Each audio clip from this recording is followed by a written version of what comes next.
Para o piloto de combate, velocidade é vida. Por isso, o piloto tira tudo de sua máquina para voar mais rápido e atirar melhor do que o inimigo.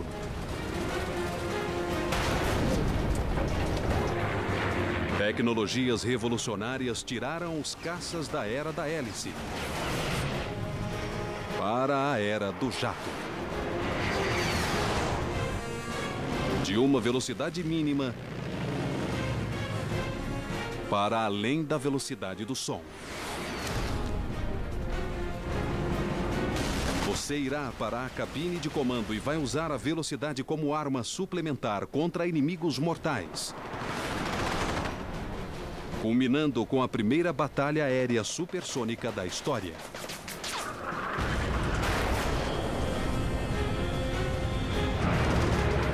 Vivencie a batalha. Descubra as táticas. Reviva os combates aéreos.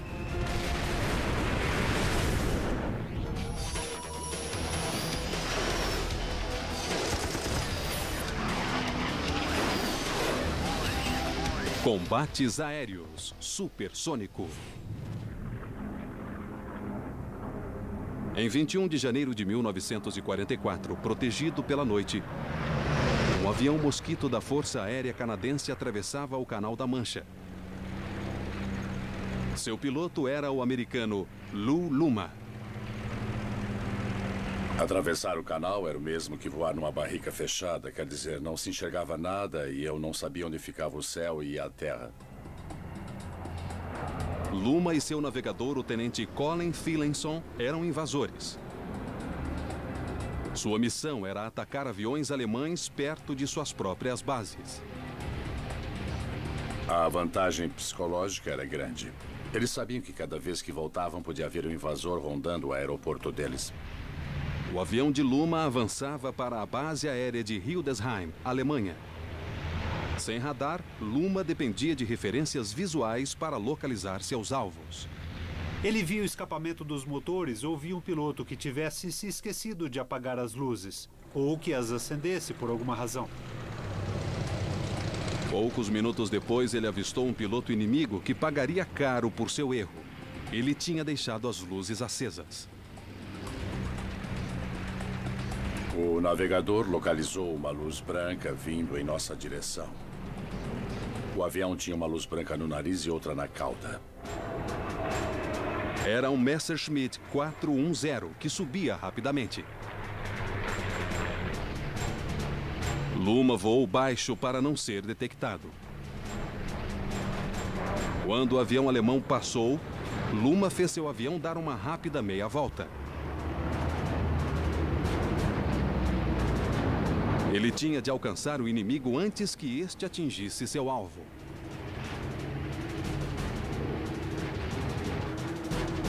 A adrenalina invadiu Luma, que passou a perseguir o inimigo.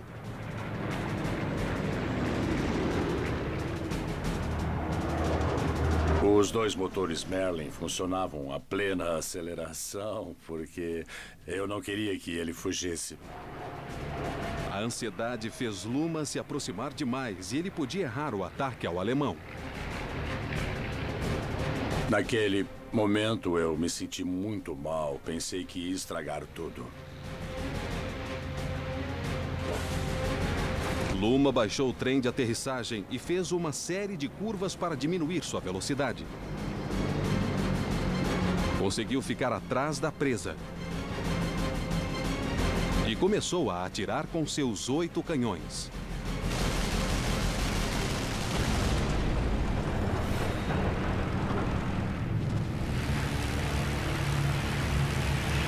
Quando atirava, havia uma explosão. E você tinha de abaixar o nariz para não bater em nenhum escombro.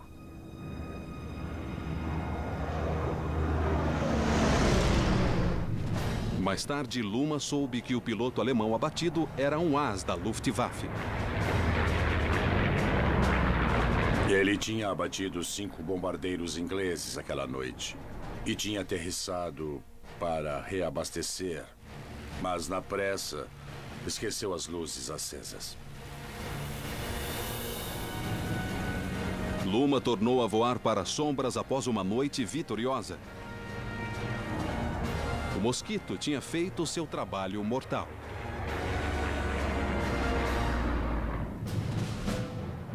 O de Havilland DH-98 Mosquito foi um dos aviões mais rápidos da Segunda Grande Guerra.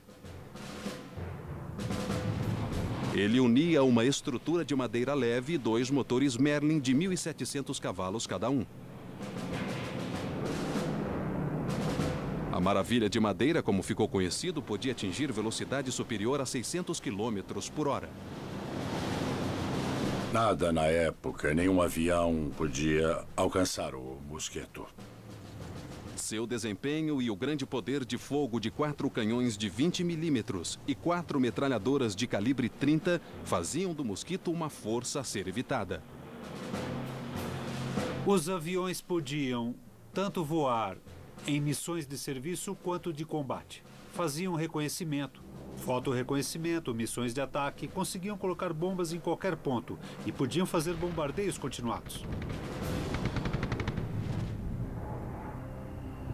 Uma das missões levou o piloto de Mosquito Lou Luma da pesada sombra da noite para a radiante luz do dia. Em 24 de março de 1944, o Mosquito de Luma da Força Aérea Canadense fez mais um voo através do Canal da Mancha. Era uma das raras missões diurnas do avião e seu piloto. Fazíamos o que eles chamavam de patrulhas diurnas. Nessas missões voávamos durante o dia, 2 aviões de cada vez e tínhamos de fazer voos planejados. O alvo de Luma aquele dia era uma base aérea na fronteira franco-alemã. A ideia era avançar sem ser percebidos, chegar de surpresa, em alta velocidade, fazer o ataque, produzir o máximo de destruição e tratar de sair dali. A menos de 8 quilômetros da base, Luma avistou um avião. Era um Ju-37, um monomotor de treinamento. O piloto do Mosquito sabia que devia acertar o inimigo antes que qualquer alarme fosse dado e se colocou em posição.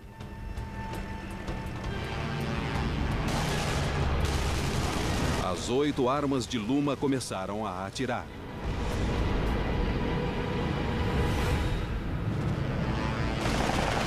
O avião alemão se desintegrou sob essa artilharia pesada. Provavelmente ele nem percebeu o que aconteceu. Luma rumou para o campo de pouso a 600 km por hora.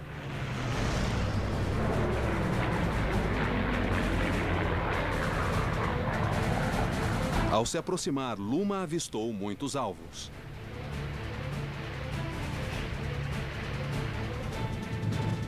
Aviões e planadores estavam estacionados em forma de L ao longo dos hangares. Nós definimos de antemão que faríamos somente 2 passagens. Uma por dentro do L, faríamos uma volta para atingir a outra linha e sairíamos dali. Era entrar, atirar e sair muito depressa. Os mosquitos voaram sobre os alvos em terra e garantiram que os aviões inimigos nunca mais voassem.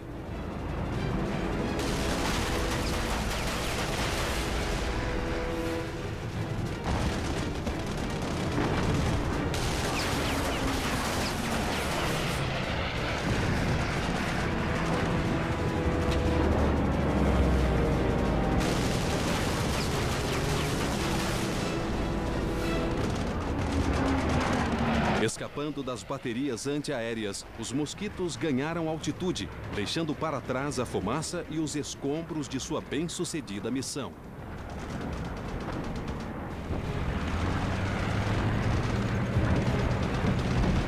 Mas na metade do Canal da Mancha, Luma avistou um novo alvo. Vimos um Junker 52, um velho avião de transporte de 3 motores. Esse era um avião muito forte.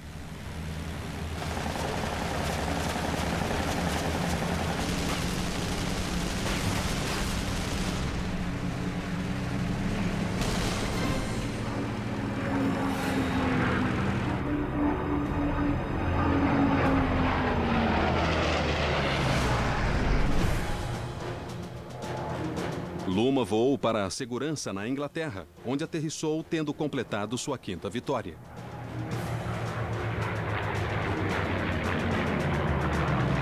Ele ficou sendo o único asa americano piloto de mosquito e um exemplo de piloto de combate que usou a velocidade como arma.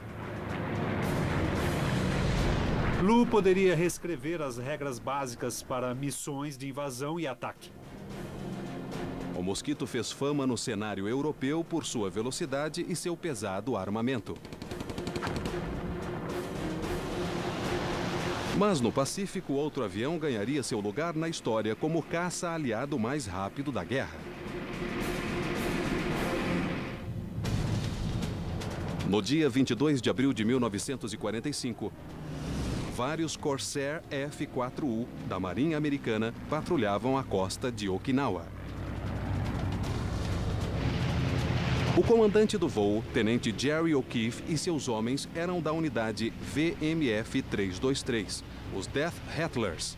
Sua missão era uma tarefa especial: procurar e destruir kamikazes japoneses antes de baterem contra navios americanos. Nós estávamos patrulhando os navios Sentinela havia 2 horas, sem que houvesse qualquer atividade ou presença de aviões inimigos na área.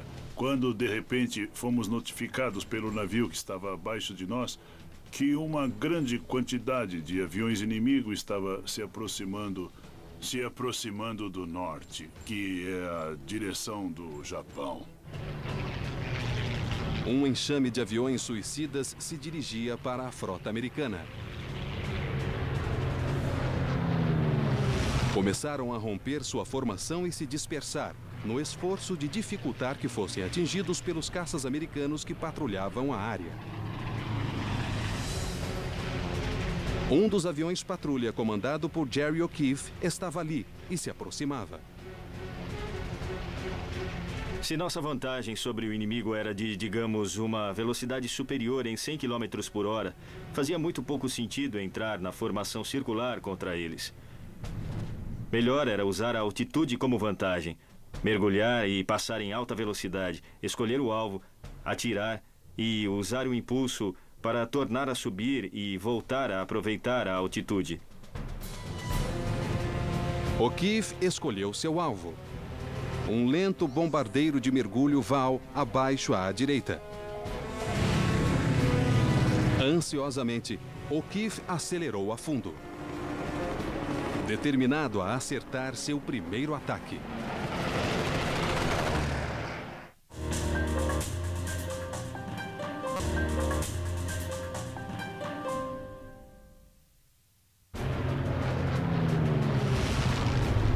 No dia 22 de abril de 1945, o piloto de Corsair, Jerry O'Keefe, mergulhou sobre um kamikaze.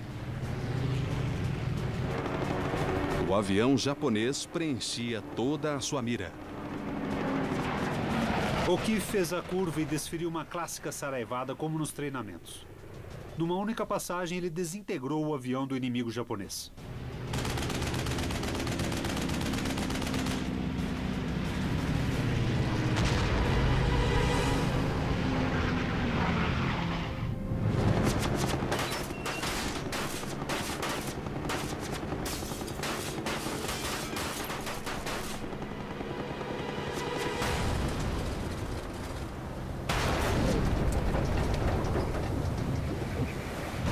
O'Keefe então se nivelou com outros 6 aviões Val que estavam à frente. O poderoso Corsair não teria trabalho em pegar os lentos bombardeiros. O D-3A2 Val era o principal bombardeiro de mergulho da Marinha japonesa. Mas ele tinha trem de pouso fixo e um motor fraco de 1.300 cavalos e era pouco ágil para combate aéreo.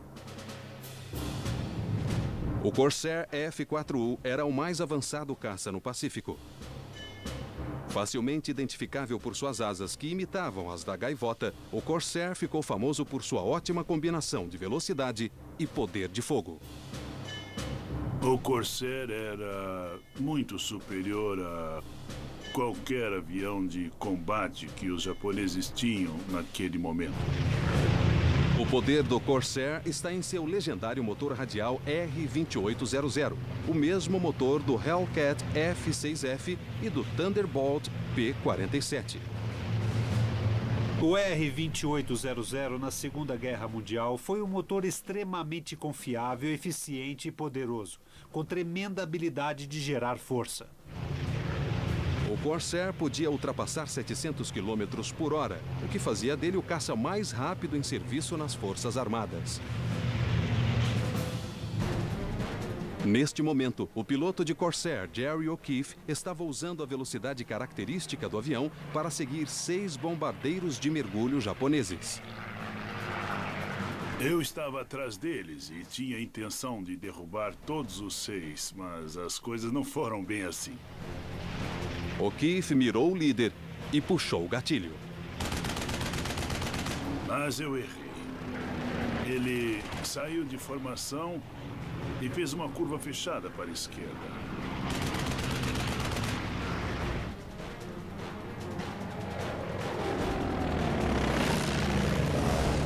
Então eu decidi persegui-lo até acertarmos as contas. Oval mergulhou nas nuvens teimoso. O'Keefe o seguiu. Baixei meus flaps de aterrissagem um pouco para não ultrapassar o avião. No fim, a sorte do piloto japonês mudou. Não havia mais nuvens para ele se esconder.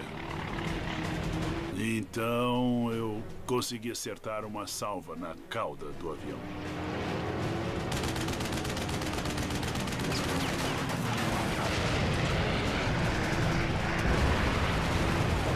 Ele simplesmente explodiu.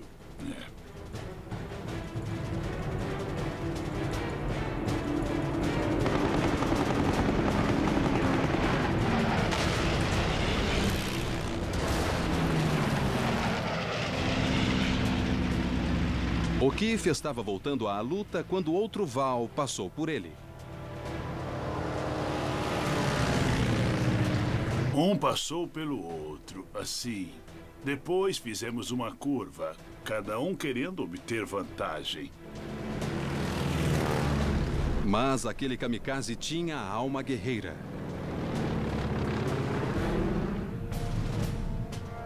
Os dois, em velocidade cada vez menor, começaram a descrever tesouras no ar, o que levou o avião de O'Keefe a quase perder a sustentação. O'Keefe abriu os flaps para reduzir a velocidade. O Val conseguia voar mais devagar do que ele e o forçou a diminuir. Na segunda passagem, O'Keefe acertou alguns tiros. O bombardeiro soltou fumaça, mas o piloto se recusou a desistir.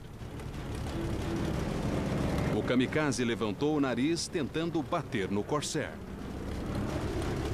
Eu acho que ele percebeu que estava perdido, então ele quis me levar junto com ele, mas eu não quis ir. Desesperadamente, O'Keefe puxou o manche.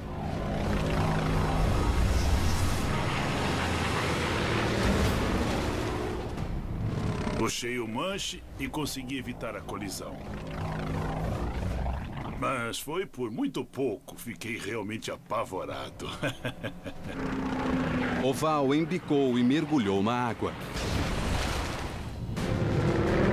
A terceira vitória de O'Keefe foi muito difícil. O americano subiu, sabendo que poderia contar com muita velocidade de subida. Nivelado a 3.000 metros, ele avistou outro Val abaixo. O combate seguinte foi muito parecido com o primeiro.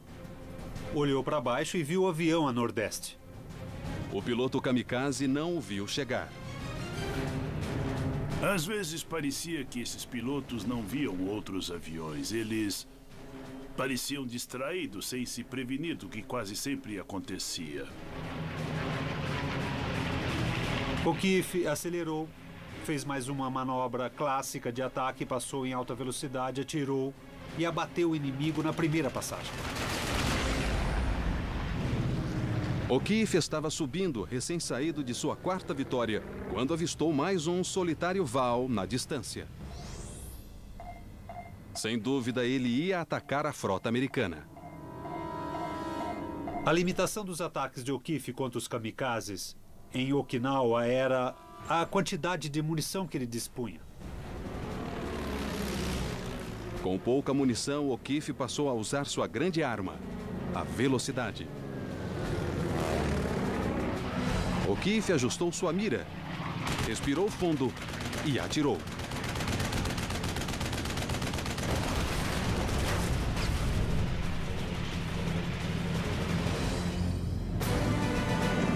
Dispondo de pouca quantidade de balas calibre 50, o primeiro-tenente Jerry O'Keefe se tornou um as da aviação, abatendo 5 kamikazes.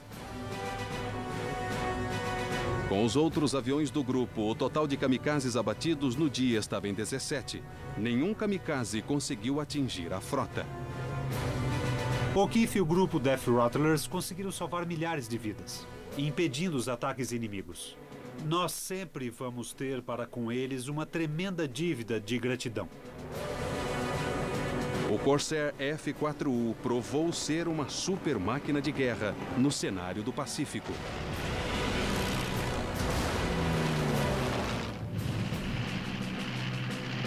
O fim da Segunda Guerra marcou um grande salto tecnológico. Pilotos treinados a dominar a força de seus motores à explosão tinham de se adaptar à grande força dos jatos. A Guerra da Coreia abriu a era do combate aéreo a jato e a velocidade se tornou um fator decisivo para o sucesso dos aliados.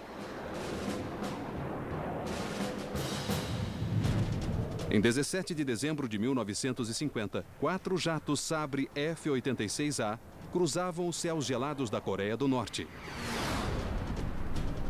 Era uma das primeiras missões do novo avião de combate e as expectativas eram muito altas. Antes dos F-86 aparecerem, voávamos com F-80. Bom avião, com qualidades, mas que não era páreo para os MiG-15. O MiG-15 entrou em cena e nossos bombardeiros estavam sendo dizimados. Tínhamos de recuperar a superioridade aérea e o F-86 conseguiu isso para nós. O tenente-coronel Bruce Hinton liderava a missão. Os norte-coreanos não sabiam que os americanos estavam usando um novo avião. E Hinton pretendia manter o segredo. Estávamos voando a baixa velocidade, imitando os F-80 para forçar os MiGs a aparecer e nos combater. Há um ditado em aviação de combate: quem não engana não se esforça. Atrair o inimigo ou criar um truque está nas regras e todos são encorajados a fazer qualquer coisa para atrair o combate. Em questão de minutos, a força aérea inimiga mordeu a isca. O avião escolta de Bruce Hinton avistou aviões inimigos cruzando o rio Yalu e se aproximando rapidamente. 4 brilhantes MiG-15 vieram ao ataque. O mais veloz combate aéreo da nova era estava para começar.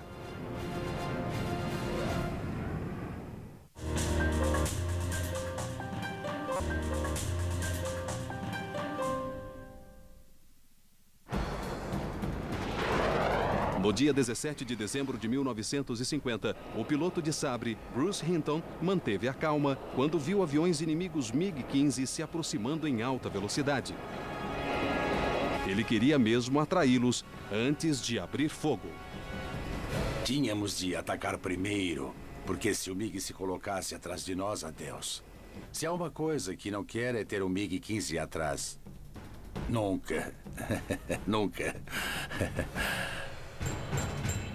O controle em terra ordenou que os pilotos dos MiGs olhassem os caças americanos de perto antes de atacar. Ao passarem embaixo dos 4 sabres, os norte-coreanos viram o desenho das asas em ângulo agudo.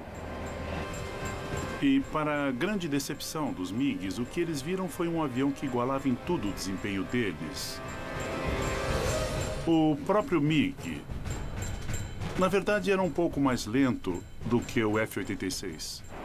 A armadilha americana estava montada. Quando os MiGs passaram por baixo de nós, eu dei uma ordem de imediato e todos soltaram os tanques externos. E naquele momento, fiz uma manobra. Virando à direita, Hinton se protegeu, acelerando. Tínhamos de voar mais depressa do que até então. Eu tinha de acelerar muito e chegar a uma velocidade de 85% da velocidade do som. Hinton abaixou o nariz de seu avião e mergulhou rapidamente para seu inimigo em direção sul. O MiG pode subir mais rapidamente do que o Sabre e tem maior poder de fogo. O Sabre tem velocidade de ponto um pouco superior e seu peso permite alcançar Mach 1 em mergulho.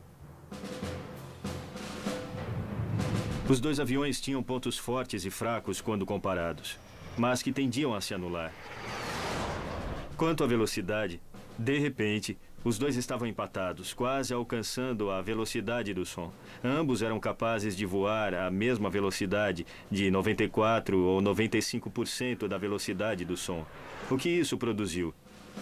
Isso nos levou de volta à técnica circular. Na defensiva, os MiGs se separaram. Hinton, cujo objetivo era o líder, e seu escolta, virou para a esquerda. Eles cometeram um erro fatal, revertendo a curva. De modo que Hinton se posicionou muito bem para atirar, e ele era um piloto de combate muito competente.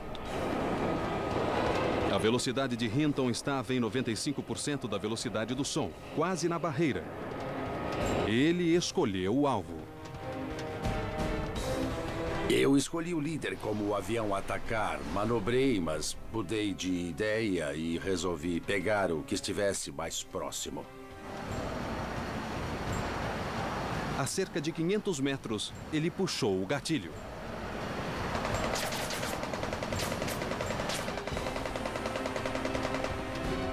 Eu vi os tiros ricochetearem no avião inimigo, mas o piloto não fez nada, ficou ali mesmo e continuei atirando. Freneticamente, o piloto norte-coreano freou.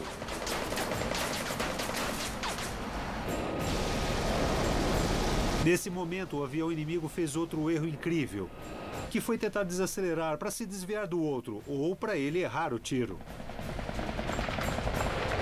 Tive de diminuir para continuar atrás dele. Eu não queria ultrapassá-lo. Hinton quase errou o alvo. Depois, ele se colocou embaixo do avião inimigo, muito perto. Olhando para cima, ele via cada rebite do avião. Desesperado, o escolta do MiG saiu de lado e mergulhou, esperando que o americano não o seguisse. Mas nada feito. Eu segui o avião e ele acabou numa grande explosão após muitos tiros de calibre 50. Nessa hora, o MiG pareceu realmente fora de controle.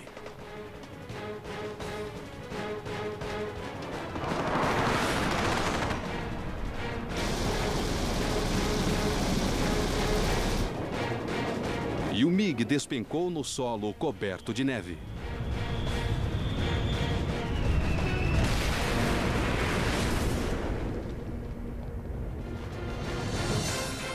Os outros MiGs usaram sua velocidade de ascensão para pular fora da luta.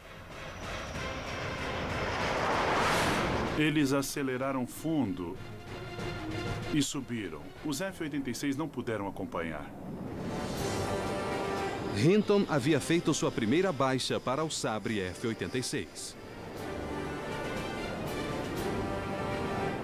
Em poucas semanas, os aliados recuperaram a supremacia aérea da Coreia do Norte. Apesar de ser considerado um avião subsônico, o F-86 provou que a velocidade era um fator decisivo numa batalha aérea.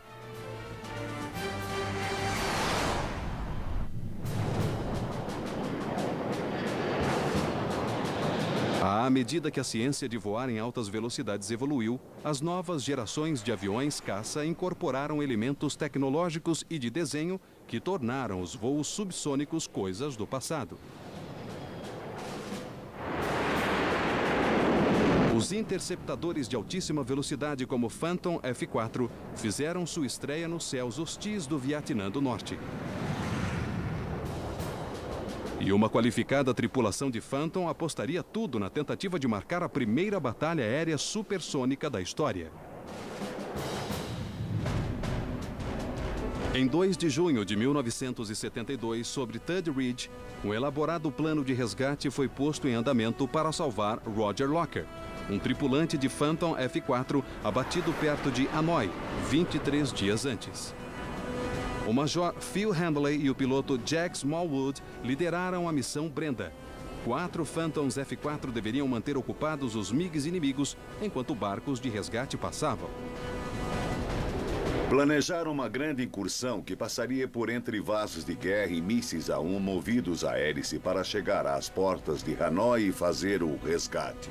Após várias passagens sem incidentes pela área de resgate, a cabine de Handley foi atingida por uma saraivada de fragmentos, cuja origem só podia ter uma explicação: o lançamento de um míssil terra-ar. Handley ligou o alarme e começou a procurar sinais de míssil e fragmentos. O míssil SA-2 era simples e podia ser facilmente destruído se fosse visto a tempo.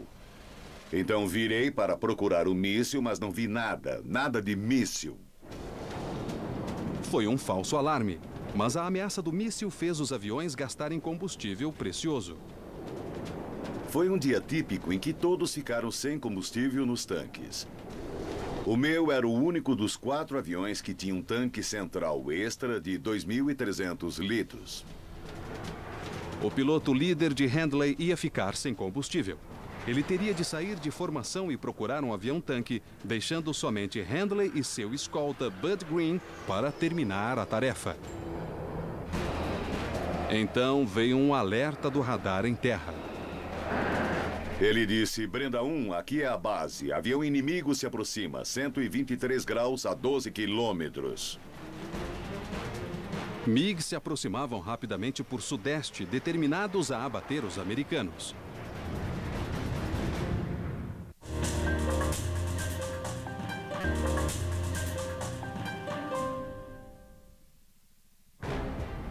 No dia 2 de junho de 1972, o major Phil Handley e seu escolta Bud Green encontraram o inimigo. MiGs inimigos estavam em seu encalço. Handley enfrentou a situação. Meu piloto Jack Smallwood tentou enquadrar o inimigo na mira, mas naquele tempo a imagem era por cálculo angular, não havia os pulsos de radar, era como enxergar através de um copo de leite. A situação mudou de ruim para pior. Não estávamos conseguindo. E, a certa altura, meu escolta, Bud, disse que ia sair de formação. O escolta de Handley precisava sair para reabastecer. O líder de voo sabia que separar-se podia ser mortal. Então, os americanos deram meia volta e foram para o Golfo de Tonkin. Mas numa verificação de rotina da retaguarda de seu escolta, Handley viu algo. Vi uma luz piscar atrás de Bud, bem abaixo, a leste. Os MiGs eram prateados na época e nada mais podia produzir essa espécie de faísca, só um MiG prateado. O major ordenou ao escolta que passasse para o lado direito, para ele ver melhor. Estavam num raio de 2.500 metros, ali, enormes, 2 MiGs prateados com sua bela forma e capacidade de manobra perfeita. O MiG-19 era pequeno, ágil e armado com 3 canhões de 30 milímetros. Seus 2 reatores de 7.000 libras de empuxo cada um fizeram dele o primeiro caça supersônico do arsenal soviético. O F-4E foi a versão mais moderna do venerável Phantom II. Planejado originalmente para a defesa da Marinha, o papel do Phantom evoluiu para o de avião de combate durante a Guerra do Vietnã. Para esse fim, o modelo E foi equipado com um canhão interno de 20 milímetros, além dos mísseis.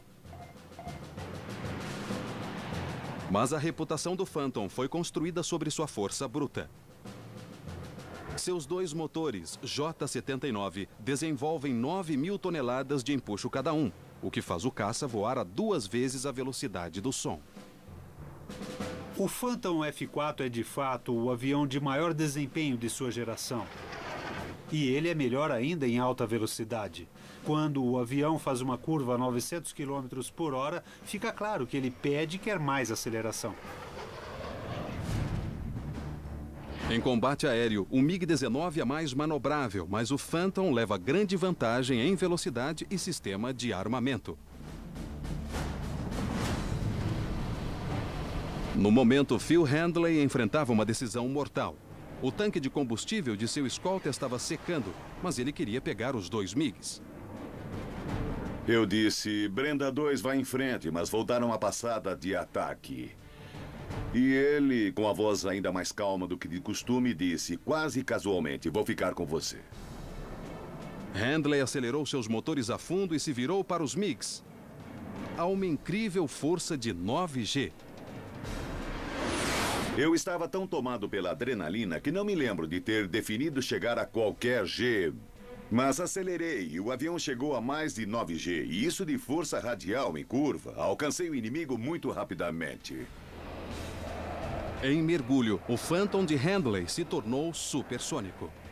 A ideia era manter aquela energia, voar rápido e usar as vantagens do Phantom. Quebrei a barreira do som acelerando a partir de 1.100 km por hora e não faltou força. Em 1 minuto e 42 segundos, troquei meia tonelada de combustível e 5.000 metros de altitude por velocidade para perseguir o homem. Enquanto Handley mergulhava, seu escolta Green subia rapidamente, ganhando altitude para economizar combustível.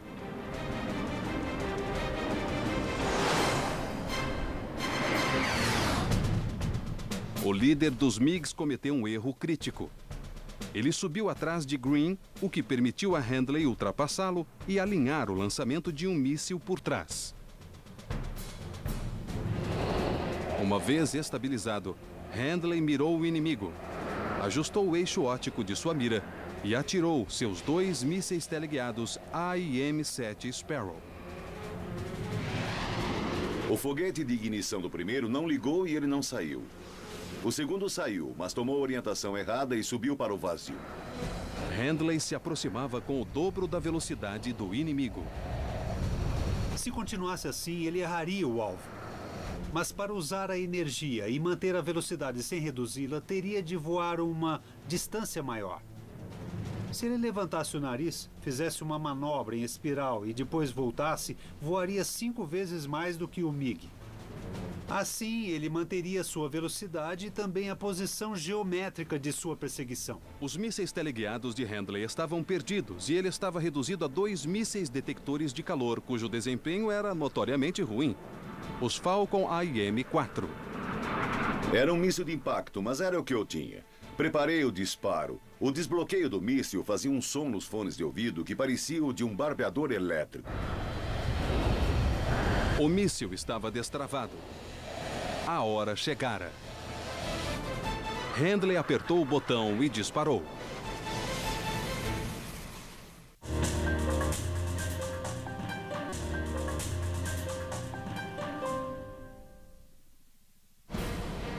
(2 de junho de 1972).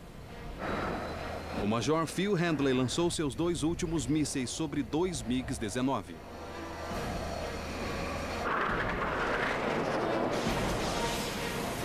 Novamente, a tecnologia falhou. Um dos mísseis nem saiu do suporte e o outro se perdeu no espaço.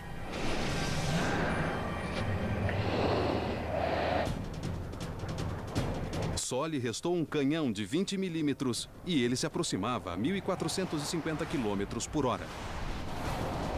Phil Handley se viu preso à versão supersônica de uma clássica batalha aérea. E ele tentaria ganhar a primeira batalha supersônica da história.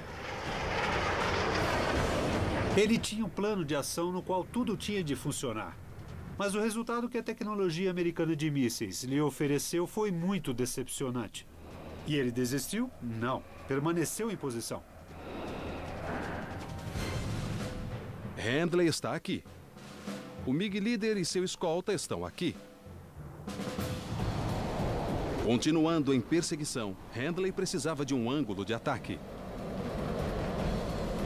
Nessa circunstância, quando um avião está descrevendo uma curva, imaginamos que haja outro avião exatamente perpendicular ao teto da cabine.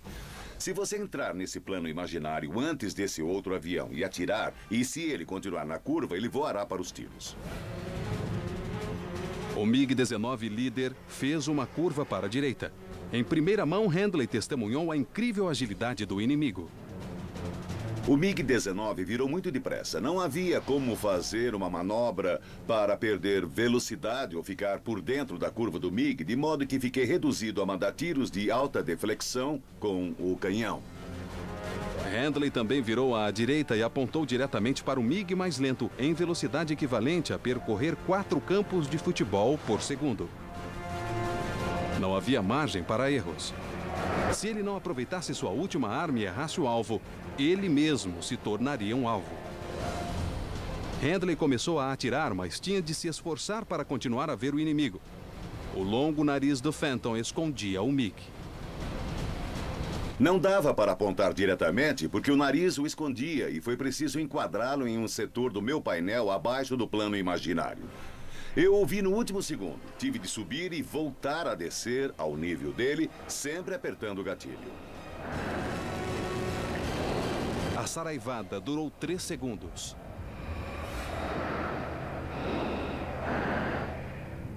...310 tiros de 20 milímetros atingiram a lateral do MiG.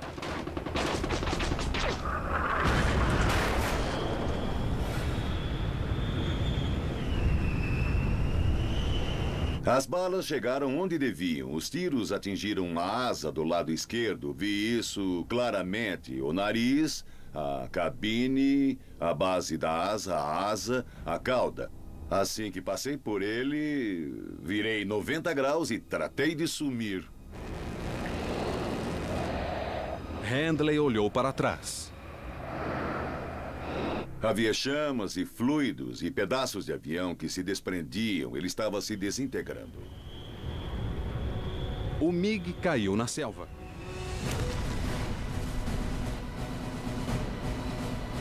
Após errar várias vezes, Phil Handley conseguira.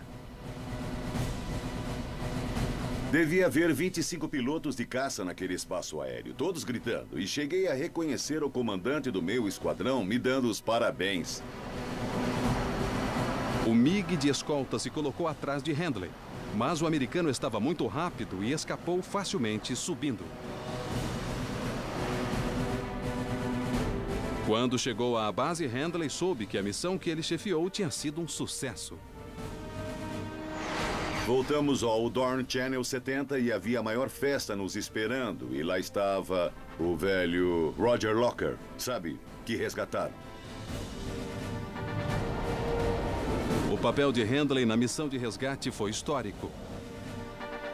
Com uma velocidade superior a 1.400 km por hora, sua vitória foi a primeira e única batalha registrada em velocidade supersônica.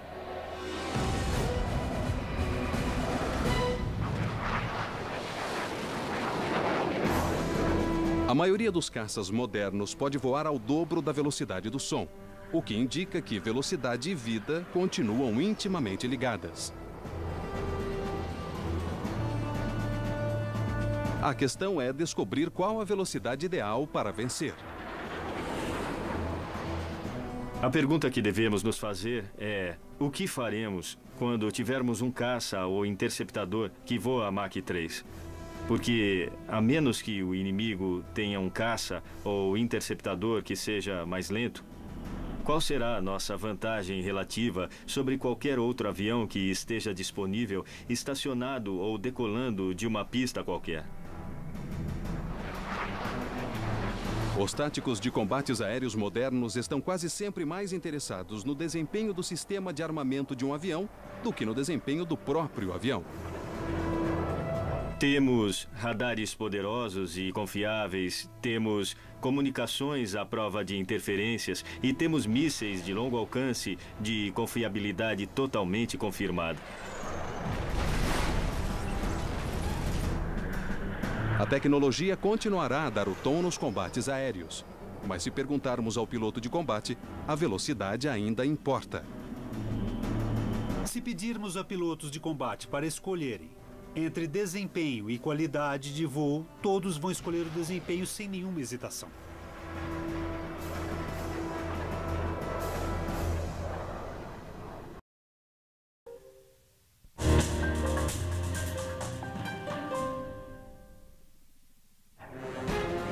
Para o piloto de combate, velocidade é vida. Por isso, o piloto tira tudo de sua máquina para voar mais rápido e atirar melhor do que o inimigo.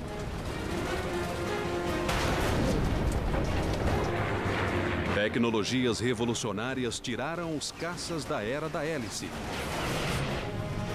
para a era do jato. De uma velocidade mínima para além da velocidade do som.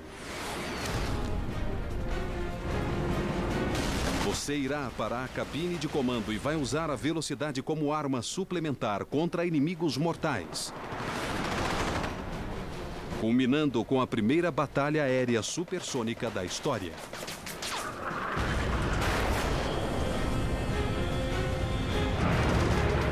Vivencie a batalha. Descubra as táticas. Reviva os combates aéreos.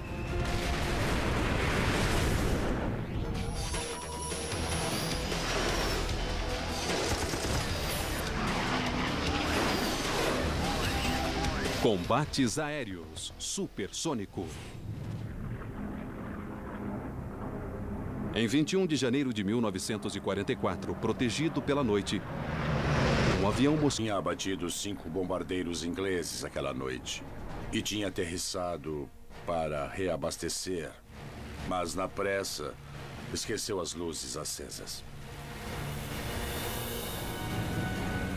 Luma tornou a voar para as sombras após uma noite vitoriosa. O mosquito tinha feito seu trabalho mortal.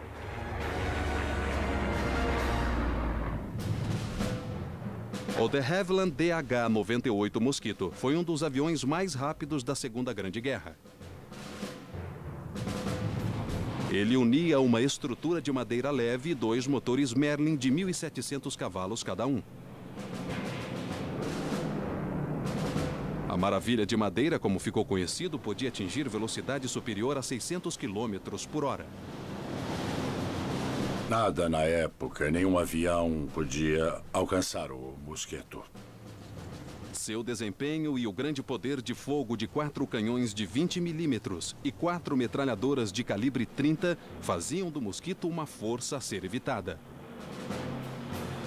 Os aviões podiam tanto voar em missões de serviço quanto de combate. Faziam reconhecimento, fotorreconhecimento, missões de ataque, conseguiam colocar bombas em qualquer ponto e podiam fazer bombardeios continuados. Uma das missões levou o piloto de Mosquito Lou Luma da pesada sombra da noite para a radiante luz do dia. Em 24 de março de 1944, o Mosquito de Luma da Força Aérea Canadense fez mais um voo através do Canal da Mancha. Era uma das raras missões diurnas do avião e seu piloto. Fazíamos o que eles chamavam de patrulhas diurnas. Nessas missões voávamos durante o dia, 2 aviões de cada vez e tínhamos de fazer voos planejados. O alvo de Luma aquele dia era uma base aérea na fronteira franco-alemã. A ideia era avançar sem ser percebidos, chegar de surpresa, em alta velocidade, fazer o ataque, produzir o máximo de destruição e tratar de sair dali. A menos de 8 quilômetros da base, Luma avistou um avião. Era um JU-37, um monomotor de treinamento. O piloto do Mosquito sabia que devia acertar o inimigo antes que qualquer alarme fosse dado e se colocou em posição.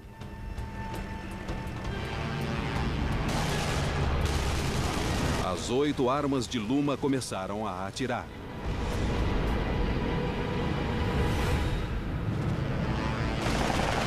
O avião alemão se desintegrou sob essa artilharia pesada. Provavelmente ele nem percebeu o que aconteceu. Luma rumou para o campo de pouso a 600 km por hora. Da meia volta. Ele tinha de alcançar o inimigo antes que este atingisse seu alvo.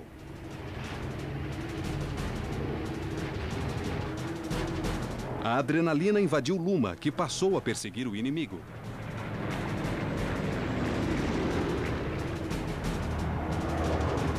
Os dois motores Merlin funcionavam a plena aceleração, porque eu não queria que ele fugisse. A ansiedade fez Luma se aproximar demais e ele podia errar o ataque ao alemão. Naquele momento eu me senti muito mal. Pensei que ia estragar tudo. Luma baixou o trem de aterrissagem e fez uma série de curvas para diminuir sua velocidade. Conseguiu ficar atrás da presa. E começou a atirar com seus 8 canhões.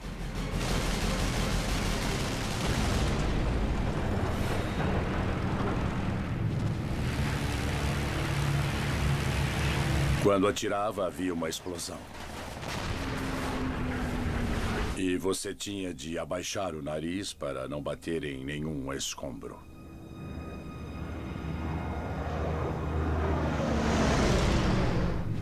Mais tarde, Luma soube que o piloto alemão abatido era um as da Luftwaffe. Ele Chiquito da Força Aérea Canadense atravessava o Canal da Mancha. Seu piloto era o americano Lou Luma. Atravessar o canal era o mesmo que voar numa barrica fechada. Quer dizer, não se enxergava nada e eu não sabia onde ficava o céu e a terra. Luma e seu navegador, o tenente Colin Phillinson, eram invasores. Sua missão era atacar aviões alemães perto de suas próprias bases. A vantagem psicológica era grande.